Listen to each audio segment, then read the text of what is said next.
the hidden zipper on her suitcase. I wasn't looking for secrets. I was looking for the lint roller, the one she keeps in the outside pocket of the black suitcase, the travel-sized one with the stubborn wheels and the airline sticker that never fully peels.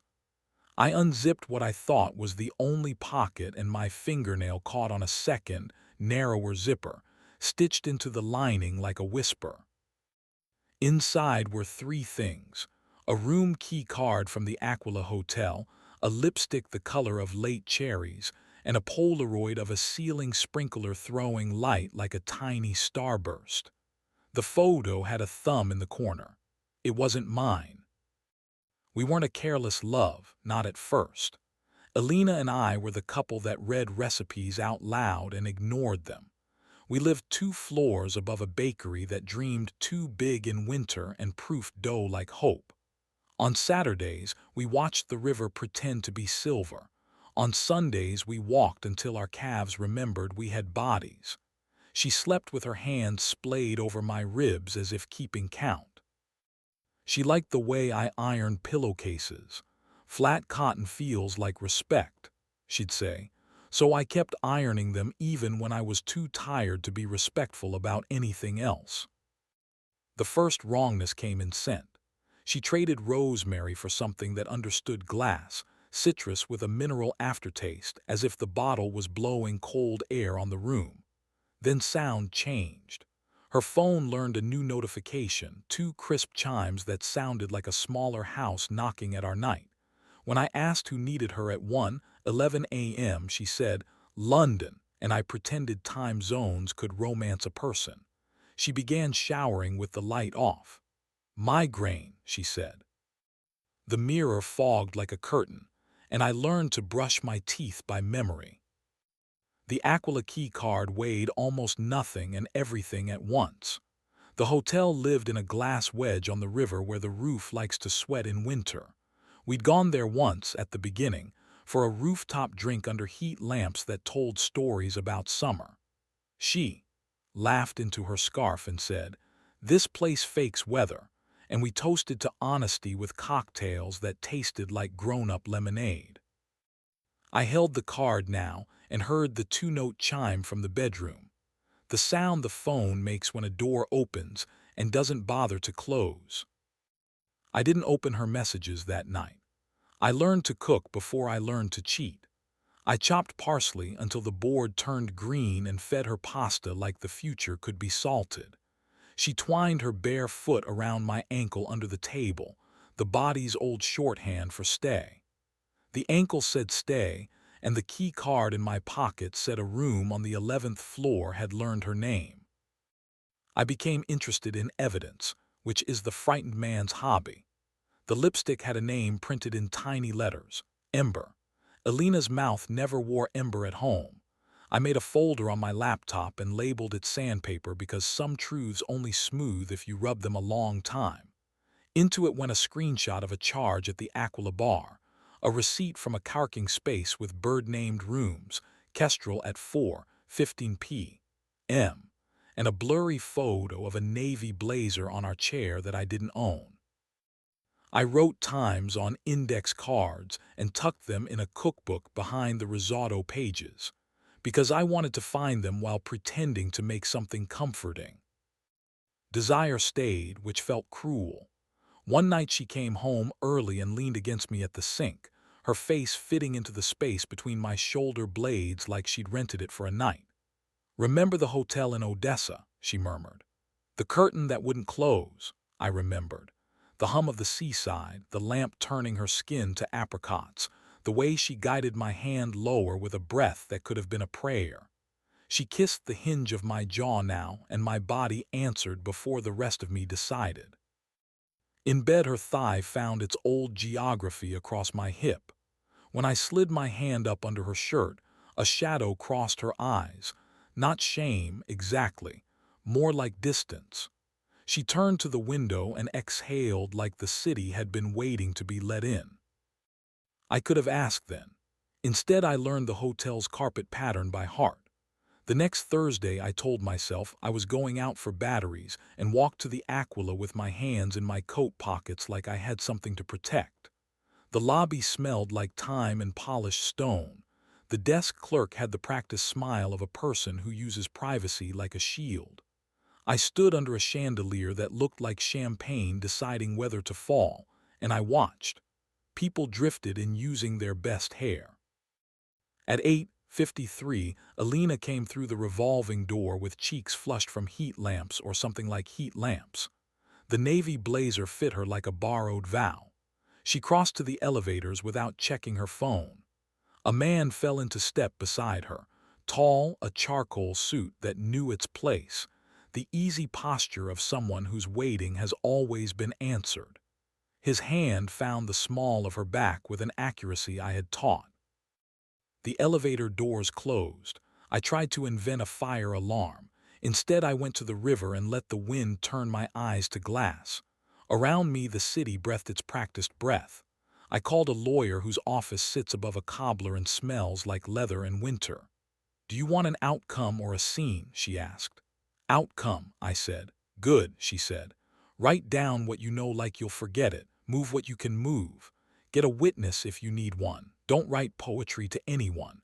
Judges have allergies." I invited her sister for dinner, and our friend Max who knows where exits are without turning on the lights. "Celebrating a raise," I said, because lies dress better when they pretend to be cheerful. I cooked a roast that made the apartment smell like someone's childhood and poured wine that pretended it could fix anything. At 9, Alina texted that she was just leaving the office. At 9:20, she arrived with a smile that had rehearsed apologizing. She kissed me in front of them like signatures, tidy and legal. We ate, and laughter wore a coat. After dessert, I set a blue velvet pouch on the table and shook the contents into my palm. The Aquila key and the cufflink I'd promoted to evidence. "What's that?" she asked, though her eyes were already doing the math. "Lost and found," I said. Max looked at the ceiling sprinkler like it might start raining indoors. Her sister set her fork down with a noise that meant the night had moved into a different room. "We should talk privately," Alina said.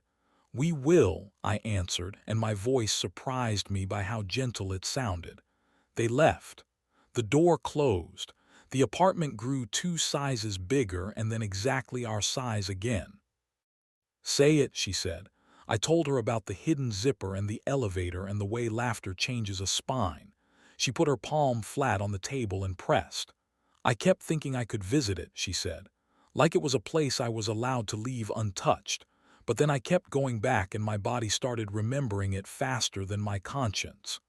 She lifted the cufflink between thumb and forefinger and looked at me through its milky eye. "Is he married?" I asked, because ghosts need names. "Separated," she said. "A boy 8. I looked down at my hands and saw knives where fingers should be, so I put them palms up on my knees. "Do you love him?" I asked. It wasn't a trap. It was a spare key to a door that had already opened. She considered the ceiling as if the sprinkler might rescue her again. "I love that he doesn't know my history," she said. "That with him I can be a version of myself no one has witnessed falling apart." "And me?" I asked. She looked directly at me then, and I remembered why eyes could end wars. "I loved us like a room," she said. "Sometimes I still do." But I started standing in the doorway telling myself I was inside. "We separated because I said we would. I used we like a blade with a handle." She nodded, not relieved exactly, but honest in a way that no longer required anyone's permission. We divided the apartment by weather. She took the raincoat, I kept the fan. She took the good skillet, I kept the cast iron that made breakfast taste like decisions. She packed in an hour because that's how long it takes when you've already moved out of yourself. At the door she reached for my wrist with her old code, thumb press, release, and let it hover there, then withdrew. The emptiness she left glowed. He wrote once as if a script demanded it, an email that said respect and timing and wished me healing. which sounded like I was recovering from a sprain. I forwarded it to the lawyer and to Max, who just wrote back, "Delete. Dinner." The trade said 2 weeks later that the man had stepped back to focus on family. Maybe his family, maybe mine, maybe a word he liked under glass. I learned new rituals. I ironed a pillowcase badly and forgave the crease. I ran by the river until the air in my lungs tasted like old coins and then like nothing. I played the playlist we used to undress to and discovered most of it was rhythm, and the rest was a story I didn't have to tell anymore. I put the Polaroid on the fridge for an afternoon, and then decided even ghosts need privacy. I slid it into the cookbook behind risotto again, so grief could sit with stirring. Some nights the body remembers desire and knocks anyway. It arrives as warmth behind the sternum, a tide with no moon to obey. I let it in and sit with it like weather. I think about Alina's shoulder under the lamp in Odessa, the curtain that wouldn't close, the soft gasp she made when my mouth reached the place her breath turned to heat. Memory is not kind. It's just accurate. I stop the memory before it becomes a rerun that eats the room, and I make tea instead. The cup fogs the window. The street writes its light across my table. Months pass in tidy arithmetic. I change the Wi-Fi password to a sentence about bridges and motion. I delete the folder named sandpaper and feel nothing, then something, then a lightness like after you move a couch you hate. I take the blazer she left and drop it at a donation bin with the dignity of a man who knows fabric can't argue. I keep the lipstick because throwing it away feels theatrical. I want my life quiet. It rolls around in the drawer and makes the spoons look like they're learning color. She texts once on a Wednesday, "Thank you for not making me the worst thing I did." I write back, "Thank you for not asking me to be the best." She sends a photo of basil sprouting in a jar. I send back a picture of the river pretending to be silver again, and we do not flirt. We are polite with our ruins. It's a relief. Sometimes I go to the Aquila and sit under the sweating roof and order a beer they're embarrassed to pour. I watch people practice wanting like it's a language they're proud of learning late. I keep my back to the elevators. The sprinklers stare down like bored stars. I leave before the heat lamps tell me I've paid for the wrong season. On the day the decree arrives, thick paper, italic sorrow, I don't pour a drink or call anyone. I put fresh sheets on the bed and smooth them with my hands until the cotton lies like a blank page. I take the suitcase from the closet and run my thumb along the hidden zipper, then zip it shut and slide the case back where it can mind its business. I open the window, and the city comes in with its honest noise. The bakery downstairs pushes out warm air that smells like sugar and regret. I go to the mirror and touch the place on my wrist where her thumb used to press a code. It doesn't open any door. It doesn't close one either. It reminds me that pulse is a language that asks only one question. Are you here? I am. I make eggs. I eat standing at the counter because I can. I rinse the plate and set it in the rack at an angle that makes nobody sigh. The latch on the front door catches when I test it, clean, final, ordinary. I turn off the light and the room remembers me the way a good room does. As someone who will sleep and wake and put on socks and step carefully into a day that hasn't decided what story it wants yet. I'll decide some of it. That's enough. A week later, I find the lipstick at the back of the spoon drawer and cap it. I wrap it in a napkin and tuck it in my coat pocket. On my way to work, I stop at a public trash bin, open the napkin, and halfway through hesitate. It's only color. It's only wax. I put it back in my pocket. Some symbols deserve to ride around with you a little longer until they become just what they are, unarmed. On the river path, the wind flips my collar, and for a second it feels like a hand. I don't turn.